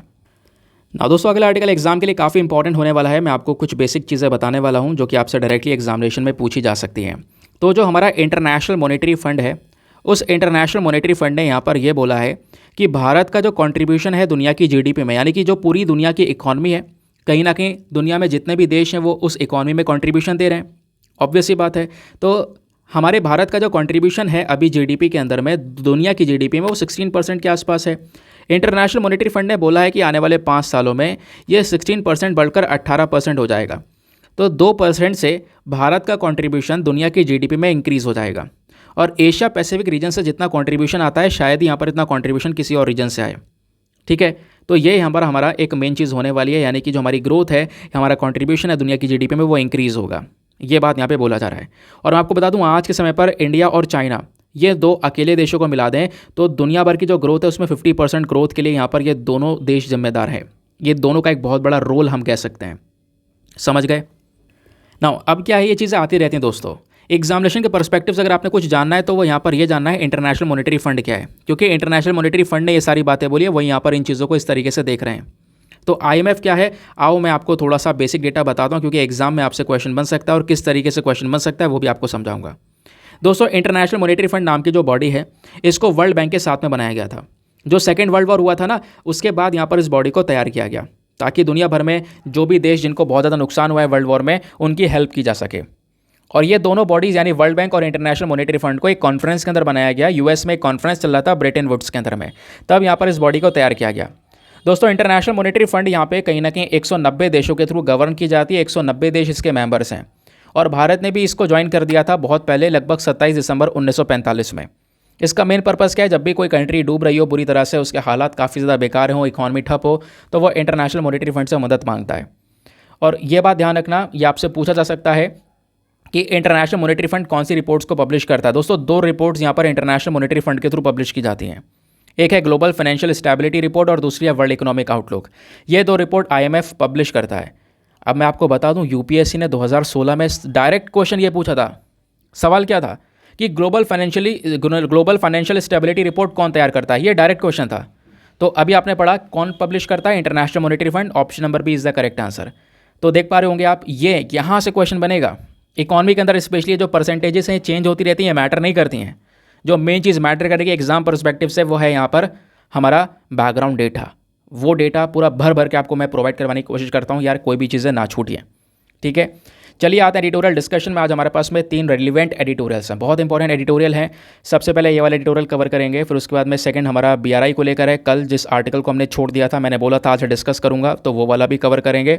साथ ही साथ में यहाँ पर एक मेंस्ट्रुएशन को लेकर एक एडिटोरियल है, इसको भी यहाँ पे कवर करेंगे। एडिटोरियल नहीं है बेसिकली, हमारे न्यूज़पेपर के जस्ट लास्ट में यहाँ पर एक आर्टिकल मेंशन था, वो मैंने यहाँ पर लगा दिया है, वो भी थोड़ा बहुत समझ लेंगे। ठीक है, शुरुआत करेंगे हम लोग अपने इस वाले एडिटोरियल से, क्योंकि इसमें ना आज आपने एक मेंस का क्वेश्चन भी अटेम्प्ट करना है। तो कल मैंने आपसे बोला था कि ये वाला एडिटोरियल हम दोस्तों आज डिस्कस करेंगे, तो फाइनली आज हम कवर कर रहे हैं। तो दोस्तों, हमारे राइटर बोलते हैं कि जो बेल्ट एंड रोड इनिशिएटिव है चाइना का, ये इसका जो अगली स्ट्रक्चर है वो देखो। बाहर से देख पा रहे हो कि हाँ भाई डेवलपमेंट के लिए यूज़ किया जा रहा है, नहीं, इसके कुछ बुरे प्रभाव भी हैं।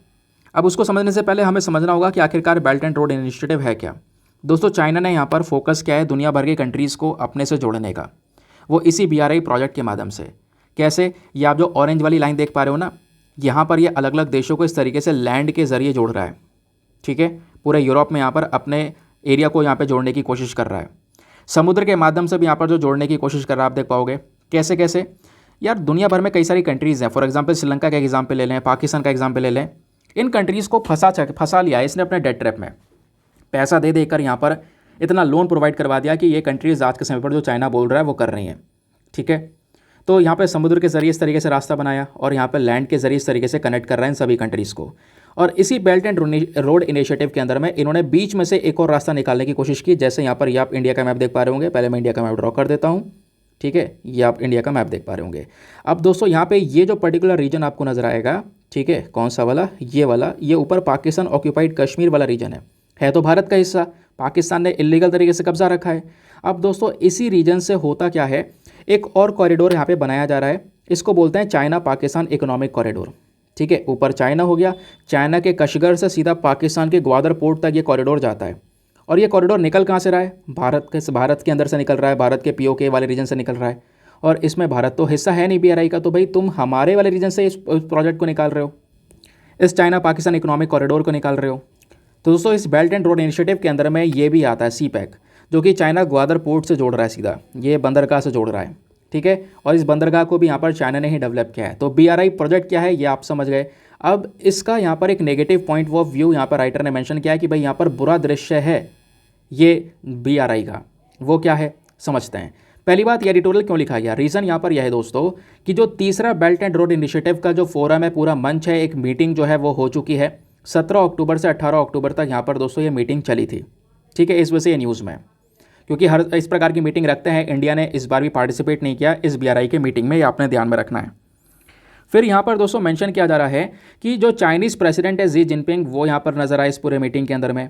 कई सारी डिबेट्स भी यहाँ पर हुई हैं पहले कि भाई चाइना जो है बेल्ट एंड रोड इनिशिएटिव बना रहा है, इसके पीछे का क्या पर्सपेक्टिव है। कई सारी डिबेट्स यहाँ पे हमको देखने को मिल जाती हैं। बोला जाता है कि जो चाइना है वो दुनिया भर के डेवलपमेंट की बात करेगा इस प्रोजेक्ट के माध्यम से। चाइना तो यही बात बोलता है कि हम पूरे दुनिया भर में डेवलपमेंट की बात करेंगे, है ना। देखो चाइना चाहता क्या है आज के समय पर, अगर हम लोग पूरे वर्ल्ड में देखें दो पावरफुल कंट्रीज़ को, तो दो पावरफुल कंट्रीज़ कौन कौन सी नजर आएंगे? एक तो यूएसए नजर आएगा और दूसरा यहाँ पे कहीं ना कहीं चाइना नजर आएगा। दोनों में यहाँ पर रेस लगी पड़ी है यहाँ पर सुपर पावर बनने की, ठीक है। कि चाइना चाहता है कि यहाँ पर मैं सुपर पावर बनूँ यूएसए को छोड़कर, यूएसए यहाँ पर चाहता है वो जो स्टेटस है उसका वो बना रहे, वो मैं चाइना को आगे निकलने दूँ ना, ठीक है। तो चाइना की यहाँ पर कोशिश ये है कि एक नया ट्रांसपोर्टेशन, नया व्यापार, सारा ऑल्टरनेटिव तरीका अपनाया जाए, यानी पूरी तरह से चाइना अपने कंट्रोल में चीज़ों को लाना चाहता है इस particular belt and road initiative के माध्यम से। ये बात आपको समझ में आ गई। और इसके लिए चाइना ने भर भर के पैसा खर्चा है दोस्तों इस प्रोजेक्ट के अंदर में, ठीक है। भर भर के पैसा खर्चा गया है, बिलियंस ऑफ डॉलर्स यहाँ पे लगा दिए गए हैं। अभी इसके बारे में डिटेल से मैं आपको बताऊंगा। और क्योंकि मेन पर्पस क्या है कि जब ये पूरा प्रोजेक्ट बन जाएगा, यहाँ से व्यापार हो रहा होगा, चाइना का जो करेंसी है वो थोड़ी मजबूत हो जाएगी, तो चाइना कहीं ना कहीं डॉलर को भी पीछे ढकेल देगा। क्योंकि आज के समय पर दुनिया भर में सबसे ज़्यादा जो एक्सेप्टेड करेंसी है वो डॉलर है। भाई डॉलर कहीं पर भी एक्सेप्ट करी जा सकती है। तो चाइना यहाँ पर क्या कर रहा है, वो यहाँ पर आज के समय पर फोकस कर रहा है कि मैं डॉलर की वैल्यू को घटा दूँ, डॉलर की कोई वैल्यू ना हो, इस तरीके से पूरा कॉरिडोर बना दूं, दुनिया भर की कंट्रीज़ को जोड़ दूं, वो व्यापार करें मेरे साथ में, मैं उनके साथ में, व्यापार हो हमारी लोकल करेंसी में, तो डॉलर की वैल्यू कम हो जाएगी और व्यापार करने के लिए अमेरिका की ज़रूरत नहीं पड़ेगी, चाइना की ज़रूरत पड़ेगी। तो कहीं ना कहीं चाइना अपना दबदबा बना लेगा इकोनॉमिक पर्सपेक्टिव से, स्पेशली इन कंट्रीज़ के ऊपर। वर्ल्ड में यहाँ पर एक पावर बनकर निकल कर आएगा, ऐसा यहाँ पर बोला जा रहा है। दोस्तों बेल्ट एंड रोड इनिशिएटिव को यहाँ पर जो लॉन्च किया गया था, ये बहुत पहले लॉन्च हो चुका है, 2015 2013 14 में यहाँ पे पहले से इसका जो बातचीत है वो चल रही थी, ठीक है। और कहीं ना कहीं यहाँ पर जो ये जो प्रोजेक्ट है ना, 2017 वाला समय देखोगे, 2016 का समय देखोगे, 2015 का समय देखोगे, तो इस दौरान तो यहाँ पर यह प्रोजेक्ट तेज़ी से बढ़ा और आज के समय पर इसके बढ़ने की स्पीड कम हो चुकी है। रीज़न क्या है? कुछ कंट्रीज समझ रही हैं यहाँ पर चाइना के इस डेट ट्रैप को, क्योंकि वो हालात देख रही हैं श्रीलंका के, पाकिस्तान के, कि किस तरीके से यहाँ पर लोन प्रोवाइड करवाने के बाद में उन देशों के हालात ख़राब हो चुके हैं, ठीक है। तो कहीं ना कहीं चाइना भी इन देशों के गिरने के पीछे का एक बहुत बड़ा रीज़न था। तो चाइना और चाइना के साथ जितने भी पार्टनर कंट्रीज है दोस्तों, जो इस प्रोजेक्ट के अंदर में 2013 से लेकर 2022 तक रही हैं, इन लोगों ने मिलकर बहुत ज़्यादा अमाउंट यहाँ पे इन्वेस्ट कर दिया है इस पूरे प्रोजेक्ट के अंदर में। बेल्ट एंड रोड इनिशिएटिव कहीं ना कहीं एक मैसिव इंफ्रास्ट्रक्चर माना जा रहा है, एक मैसिव इंफ्रास्ट्रक्चर। लेकिन आगे जाकर जैसे जैसे देश आज के समय पर जाग रहे हैं, वो चाइना से लोन कम से कम लेने की कोशिश कर रहे हैं। उन्हें पता है डेट ट्रैप में फंस जाएंगे, क्योंकि चाइना की पॉलिसी है डेट ट्रैप पॉलिसी, उधारी में फंसा दिया जाए। तो इसको देखते हुए हो सकता है एक बहुत बड़ा लॉस भी हो जाए ये प्रोजेक्ट, क्योंकि दोस्तों यहाँ पर वर्ल्ड बैंक के अकॉर्डिंग बोला जा रहा है कि लगभग 675 मिलियन, कितने 675 मिलियन पीपल जो हैं वो बिना बिजली के रहते हैं दुनिया भर में। 2.3 मिलियन के आसपास, 2.3 बिलियन के आसपास जो लोग हैं उनको प्रॉपर पीने का पानी नहीं मिल पाता, और 450 मिलियन के आसपास जो लोग ऐसे हैं जिनके पास में कोई इंटरनेट कनेक्शन नहीं है दुनिया भर में। तो दुनिया भर में ये सिनेरियो है इतने सारे लोगों के साथ में। और जितने भी इंस्टीट्यूशंस हैं वो यहाँ पर ये कैलकुलेट कर रहे हैं कि बहुत सारा इंफ्रास्ट्रक्चर हमें चाहिए होगा अगर हमें यहाँ पर ये गैप की भरपाई करनी है, तो है ना। ऑब्वियस सी बात है, बहुत पैसा चाहिए होगा, इतने लोगों को सपोर्ट करना है। 675 मिलियन लोग जो कि यहाँ पर कहीं ना कहीं कह सकते हो बिना बिजली के रह रहे हैं, बिलियंस ऑफ लोग बिना सेफ पानी से, उनको पीने का पानी नहीं मिल पा रहा है, ऐसी सिचुएशन में रह रहे हैं। तो इसके लिए हमें हर साल लगभग 1.5 ट्रिलियन डॉलर तक का पैसा चाहिए होगा अगर हमें यहाँ पर इस प्रकार की जो ये दिक्कतें हैं उसको भरना है तो। और चाइना यहाँ पे कहीं ना कहीं ये चीज़ें लोगों को दिखा रहा है कि मैं ये काम कर सकता हूँ। चाइना का जो ये पूरा प्लान है BRI का, इसमें ये नए मोटरवे बना रहे हैं, पावर प्लांट बना रहे हैं, रेलवे प्रोजेक्ट्स बना रहे हैं, डिजिटल इंफ्रास्ट्रक्चर को तैयार कर रहे हैं। तो चाइना ये दिखाने की कोशिश कर रहा है कि मैं यहाँ पर इसकी भरपाई करूँगा इस प्रोजेक्ट के माध्यम से। इस प्रोजेक्ट को ज़्यादा से ज़्यादा कंट्रीज़ ज्वाइन करो। लेकिन यहाँ पर BRI की बेल्ट एंड रोड इनिशिएटिव की अपने आप में एक बहुत ही ज़्यादा बुरी रियलिटी है। वो रियलिटी क्या है मैं आपको ये बताता हूँ। भले यहाँ पर चाइना की कोई भी कहानी हो इस BRI प्रोजेक्ट को लेकर, एक रिपोर्ट दोस्तों आई है कहाँ से, ISEAS यूसुफ इशाक इंस्टीट्यूट, ये ना इस इंस्टीट्यूट ने यहाँ पर रिपोर्ट जारी की है बेल्ट एंड रोड इनिशिएटिव को लेकर। और पता है उस रिपोर्ट ने क्या बताया? उस रिपोर्ट ने यह बताया है कि चाइना का भले ये BRI प्रोजेक्ट बड़ा हो, लेकिन इससे कितना ज़्यादा एनवायरमेंट को डैमेज हो रहा है ये भी पता होना चाहिए। पूरे के पूरे एनवायरमेंट खत्म कर रहे हैं, पेड़ों की कटाई होकर यहाँ पर इस तरीके से अपना नेटवर्क बना रहे हैं, ये रोड बिछा रहे हैं, रेलवे कनेक्टिविटी बना रहे हैं, लोगों को, हज़ारों लोगों को उनके जंगलों से, उनके एरिया से हटाया जा रहा है। कई बार डिस्प्यूट्स हो चुके हैं, बोला जाता है कि चाइना उनको पेमेंट कर देगा लोगों को हटाने के लिए, लेकिन यहाँ पर वो पेमेंट होती नहीं है। लोग यहाँ पर फिर इधर उधर भटक रहे हैं, लेबर को प्रॉपर पेमेंट नहीं मिल पा रही है, तो लोग मर भी रहे हैं। कई सारे लोगों की लाशों के ऊपर यहाँ पर चाइना BRI प्रोजेक्ट को बैठा रहा है। यहाँ पे सबसे बड़ी एग्जाम्पल दिया है लाओस का। लाओस जो कि यहाँ पर एक साउथ ईस्टर्न कंट्री आपको देखने को मिल जाती है, साउथ ईस्ट एशियन कंट्री देखने को मिल जाती है, ठीक है। यहाँ पर चाइना ने बोला कि एक बहुत बड़ा डैम प्रोजेक्ट लगाएंगे, और इंप्रेसिव डैम प्रोजेक्ट लगाया चाइना ने पैसा दिया बहुत बड़ा प्रोजेक्ट लगाने के लिए। लेकिन उस प्रोजेक्ट की वजह से दोस्तों यहाँ पर क्या हुआ, कई सारे लोगों को हटाना पड़ा। मतलब काफ़ी सारे लोगों को कंपनसेशन नहीं मिल पाया, लेबर्स काम करी थी उनको यहाँ पर पैसा नहीं दिया गया। तो ये प्रॉब्लम क्रिएट हो रही है। और आज के समय पर लाओस नाम का जो देश है वो बहुत बड़ा बर्डन, बहुत बड़ा उधार लेके बैठा है चाइना का।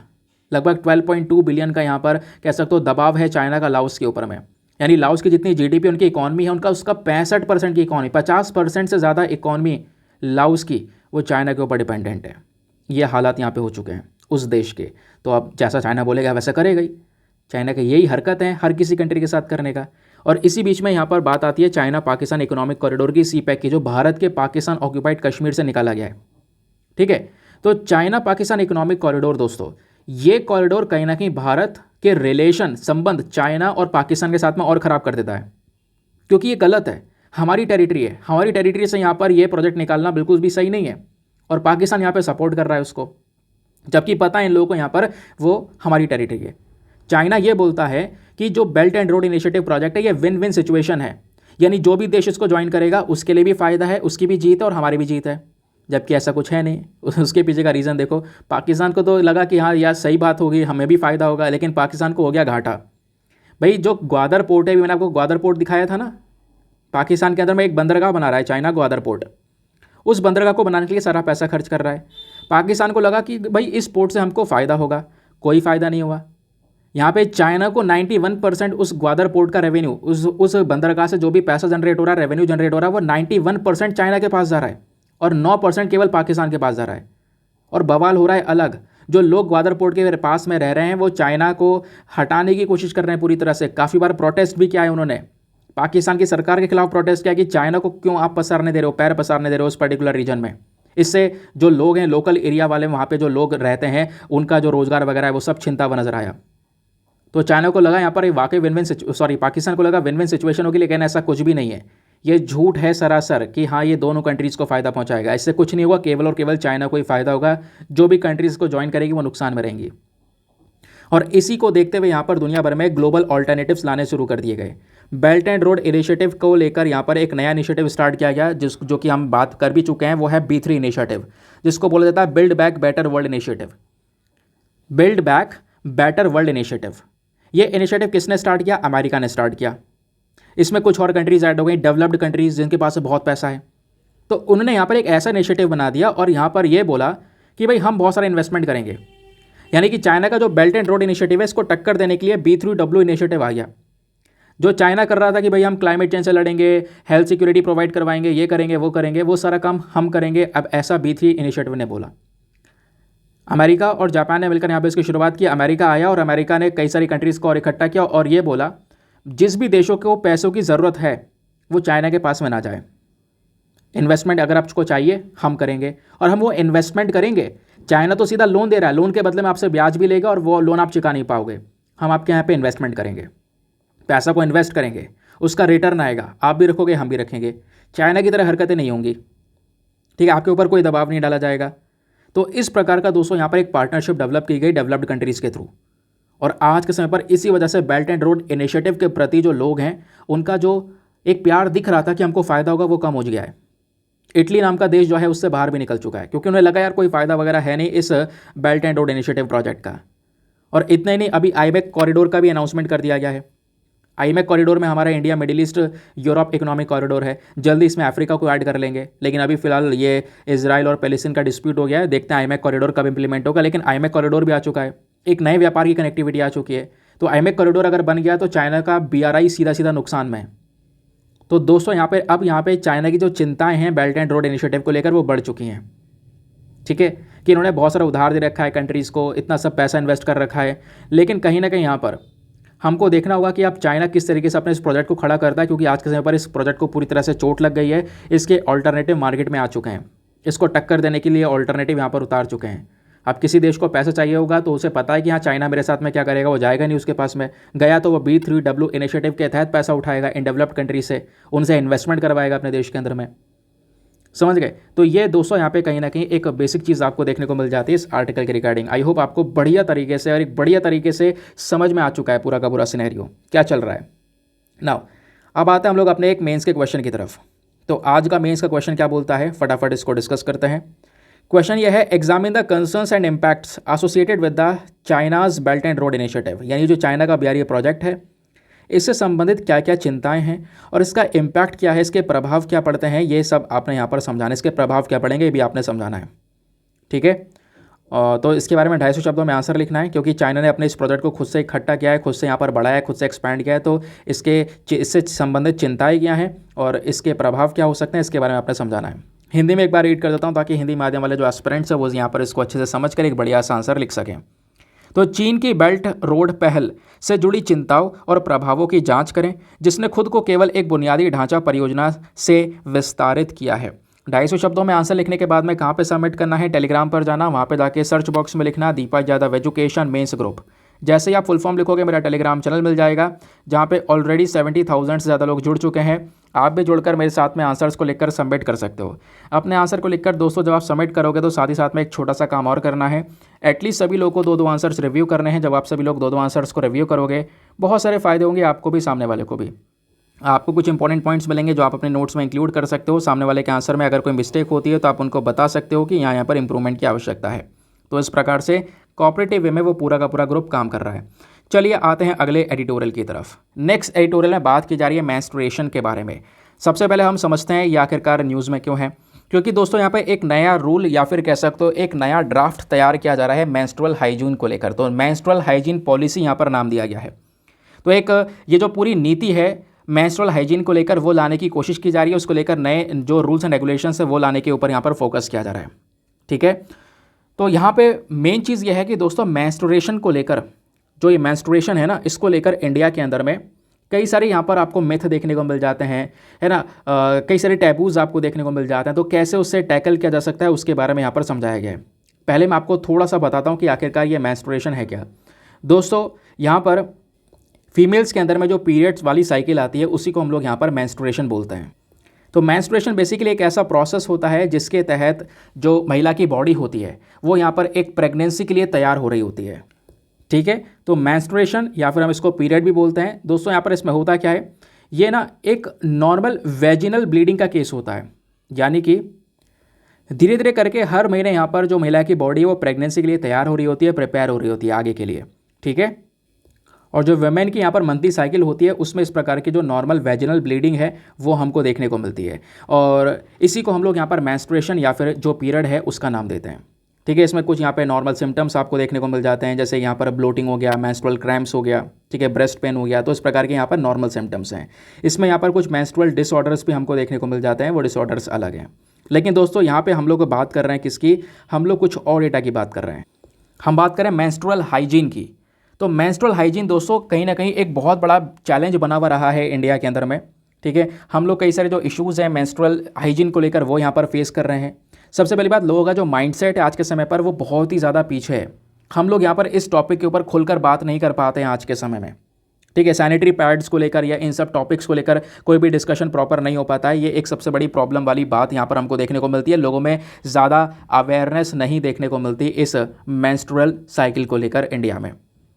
तो सोसाइटी के अंदर में लोग इतना ज़्यादा यहाँ पर कह सकते हो कि बात करने से बचते हैं, है ना, या मेंस्ट्रुअल हाइजीन की बहुत ज़्यादा कमी है, उसके पीछे के रीज़न क्या है? सबसे पहला रीज़न दोस्तों यहाँ पर यह है कि देखो जो मेंस्ट्रुएशन है ना, ये गर्ल की प्यूबर्टी से संबंधित है, एसोसिएटेड है। ठीक है, एक लड़की की जब यहाँ पे यौन अवस्था शुरू होती है, उसके बाद यहाँ पर इस तरीके से जो ये मेंस्ट्रुएशन है, पीरियड साइकिल है, वो स्टार्ट होती है। तो उसके साथ साथ जब यहाँ पर ये पीरियड साइकिल स्टार्ट होती है ना, तो बहुत सारे जो नियम कानून है, रूल्स एंड रेस्ट्रिक्शंस है, वो उनके ऊपर लग जाते हैं। सोसाइटी के माध्यम से बहुत सारे नियम वगैरह यहाँ पर थोप दिए जाते हैं उनके ऊपर। मेंस्ट्रुएशन डेज़ के समय पर यहाँ पर जो वेमेन है, उनको जो डे टू डे कई सारी एक्टिविटीज़ होती हैं, है ना, सभी नहीं, कई सारी एक्टिविटीज़ में यहाँ पर वो पार्टिसिपेट नहीं कर सकती। फॉर एग्जांपल यहाँ पर किचन में जाना, टेम्पल में जाना, ठीक है, वो भी प्रोहिबिट किया जाता है, रोक दिया जाता है, ऐसा यहाँ पर बोला जा रहा है। तो मेन रीज़न यहाँ पर क्या देखने को मिल जाता है, देखो इंडियन सोसाइटी के अंदर में इतनी ज़्यादा अवेयरनेस हमको नहीं है मेंस्ट्रुएशन के बारे में या पीरियड के बारे में। उसके पीछे का रीज़न है इलिटरेसी। ठीक है, यहाँ पर जो एजुकेशन है इसको लेकर वो थोड़ी सी कम आपको देखने को मिल जाती है दोस्तों, स्पेशली गर्ल्स में भी अगर हम लोग बात करें। और दूसरी चीज़ यहाँ पे अगर हम देखते हैं कि यहाँ पे बहुत सारे सरकार के प्रोग्राम्स हैं, नॉन गवर्नमेंटल प्रोग्राम भी हैं, जो कि मेंस्ट्रुअल हाइजीन को प्रमोट करते हैं। हेल्थ अवेयरनेस स्कीम्स यहाँ पे आपको देखने को मिल जाती हैं, जो कि सैनिटरी पैड्स वगैरह सब्सिडाइज्ड वे में सस्ते दाम में प्रोवाइड करवाने की बात करते हैं। लेकिन यहाँ पर उनकी जो क्वालिटी है वो वैरी करती है। ठीक है, सबसे पहली चीज़ यहाँ पर ये देखने को मिलेगा। दूसरा दोस्तों, यहाँ पे कहीं ना कहीं जो सरकार यहाँ पे कई बार सस्ते दाम में बहुत ही सब्सिडाइज वे में सैनिटरी पैड्स प्रोवाइड करवाती है, वो सैनिटरी पैड्स हाई क्वालिटी के नहीं होते हैं। इस चक्कर में यहाँ पर जो हाइजीन है मेंस्ट्रुएशन के समय पर वो नहीं हो पाती। या फिर एक प्रॉब्लम ये भी आती है, कई बार जो महिला है वो एक रिकमेंडेड टाइम होता है एक सैनिटरी पैड को यूज़ करने का, उस रिकमेंडेड टाइम से भी ज़्यादा समय के लिए, यानी कि एक सिंगल पैड पूरे दिन के लिए यहाँ पर यूज़ कर लिया गया, तो उसकी वजह से जो प्रॉब्लम्स है वो बढ़ जाती है। इससे यहाँ पर जो गर्ल है उसके अंदर में जो इन्फेक्शन का रिस्क है वो काफ़ी ज़्यादा बढ़ जाएगा, जिससे उनके हेल्थ के ऊपर एक नेगेटिव इम्पैक्ट पड़ेगा। ठीक है, तो मेंस्ट्रुअल हाइजीन को ध्यान में ना रखना, ठीक है, इसके ऊपर ध्यान में ना रखने से कई सारे प्रकार के इम्पैक्ट पड़ सकते हैं। क्योंकि यूनिसेफ की स्टडी आई थी 2011 में, इन्होंने स्टडी कंडक्ट की थी, उसके हिसाब से ये बताया इंडिया में 13% जो गर्ल्स हैं, केवल 13% गर्ल्स, केवल 13% गर्ल्स ऐसी हैं जिनको यहाँ पर मेंस्ट्रुएशन के बारे में थोड़ा बहुत पता होता है।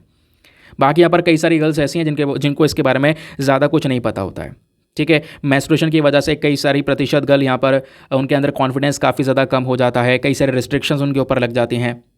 तो ये जो मेंस्ट्रुएशन है कई बार यहाँ पर महिला की जो एजुकेशन है, इक्वालिटी है, चाइल्ड हेल्थ है, उसके ऊपर भी यहाँ पर इम्पैक्ट करता है। और केवल इंडिया में नहीं दोस्तों, दुनिया भर में ये सिनेरियो है। लगभग 500 मिलियन वेमेन एंड गर्ल्स, उनके पास में प्रॉपर फैसिलिटीज़ नहीं है मेंस्ट्रुअल हाइजीन मैनेजमेंट को लेकर, जहाँ पे इस हाइजीन को यहाँ पर बरकरार रखा जा सके, साफ़ सफाई की हम लोग बात कर सकें।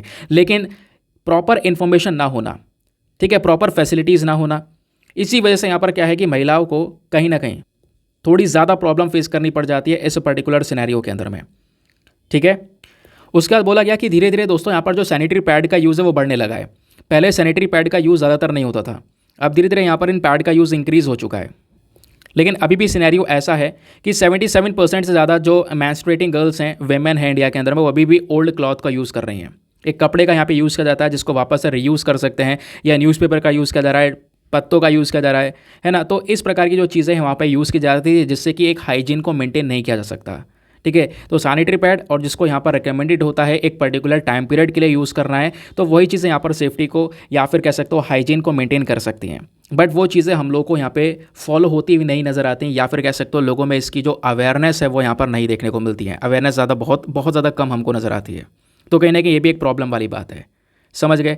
तो इसी को लेकर यहाँ पर कुछ वे फॉरवर्ड भी दिया गया है। हम क्या कर सकते हैं, हम यहाँ पर नई नई मूवीज़ बनानी होंगी, जैसे अभी कुछ पिक्चरें आ भी रही हैं, अब पिक्चरें लोग ज़्यादा देखते भी हैं, तो इससे एक सोशल अवेयरनेस फैल सकती है।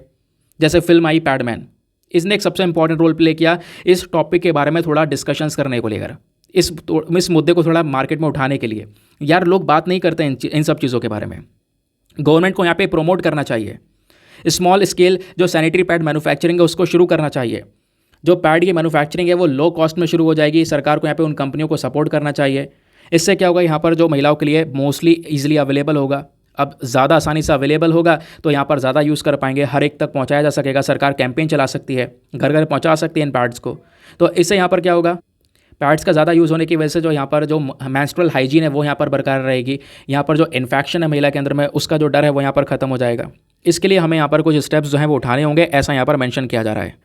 और दोस्तों इसी प्रॉब्लम को टैकल करने के लिए यहाँ पर जो ये पूरी ड्राफ्ट हाइजीन पॉलिसी है, इसको यहाँ पर फाइनली आउट कर दिया गया है। अभी ये बेसिकली ड्राफ्ट है, इसके ऊपर कई सारे डिस्कशंस होंगे, पब्लिक कमेंट्स होंगे, उसके बाद जाकर यहाँ पर इसके ऊपर कुछ एक्शन लिया जाएगा। तो यही प्रॉब्लम्स यहाँ पे बताई जा रही हैं। अब दोस्तों यहाँ पर मेंशन किया जा रहा है कि जो ये पॉलिसी है, ये पॉलिसी कहीं ना कहीं अवेयरनेस भी फैलाएगी सोसाइटी के अंदर। जो नियम कानून है इसको लेकर जो चैलेंज होता है, एक बहुत बड़ी समस्या होती है, उसको कंट्रोल करने का काम करेगी, ठीक है। और यहाँ पे ज़्यादा से ज़्यादा सोसाइटी में ये बात फैलाएगी, ये पॉलिसी, ये नीति, कि जो भैया यहाँ पर ये मेंस्ट्रुअल हाइजीन है, ये एक नेचुरल, या फिर जो मेंस्ट्रुएशन है, जो ये पीरियड साइकिल है, ये नेचुरल है और नॉर्मल पार्ट होता है लाइफ का, ठीक है। इस चीज़ को लेकर यहाँ पर एक अवेयरनेस, एक जागरूकता फैलाई जाएगी लोगों के अंदर में इस पॉलिसी के माध्यम से। तो आई होप दोस्तों आपको यहाँ पर ये जो पूरा का पूरा आर्टिकल है वो अच्छे से समझ में आ चुका है। इसका बैकग्राउंड डेटा मैंने आपको सब कुछ प्रोवाइड करवा दिया। प्लीज़ आप उसके ऊपर थोड़ा ज़्यादा फोकस करना, वहाँ पर ज़्यादा फैक्ट्स हैं, आप पूरे तथ्यों के साथ में सारी बातें रख सकते हो। तो दोस्तों ये था हमारा कंप्लीट डिस्कशन। आई होप आपको मज़ा आया होगा, बहुत सारी बातें आपने जानी होंगी, बहुत कुछ आपका कवरेज हो चुका होगा, सारा स्टैटिक डेटा भी कवर कर लिया, न्यूज़पेपर का एनालिसिस भी हो गया। तो इस तरीके से डेली डिस्कशन चलते रहते हैं। नाउ आते हम लोग अपने प्रीलिम्स वाले क्वेश्चन पर। क्वेश्चन ये था, योम किपुर वॉर लड़ा गया था कौन कौन से देशों के बीच में, ये आपने बताना है। इसका सही उत्तर है option number C, Israel and Arab countries के बीच में यहाँ पर ये पूरा वॉर हुआ था। तो answer number C is the correct answer. तो दोस्तों यहाँ पर ये था हमारा पूरा का पूरा लेक्चर। मिलते हैं आप लोगों से अगले वीडियो में। आज के लिए bye bye, have a nice day, thank you and जय हिंद।